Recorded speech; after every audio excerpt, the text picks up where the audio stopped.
Massoud started his final march on Kabul from the former Russian air base at Bagram, 40 miles to the north.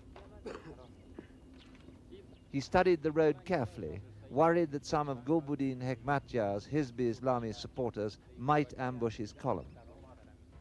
He had assembled a huge force of tanks and armored personnel carriers, the crews a mixture of his own Panjshiri troops, Uzbeks from the north, and Afghan army. The first part of the huge convoy started to move off in the late afternoon.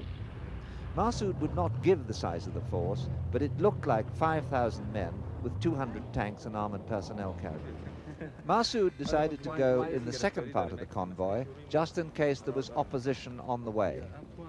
There were almost 27 men to a tank. The sheer weight of a modern weapon, at times looking positively dangerous. Across the plain of Karabakh, with no interference from Gulbuddin Hekmatyar's men, the convoy travelled into the night, excitement rising. Massoud had predicted it would take 3 years to bring down the communist regime, and he was right to within a few months. On the outskirts of Kabul, Massoud stopped for prayers. His had been answered. Now he was in Kabul, and the celebrations started.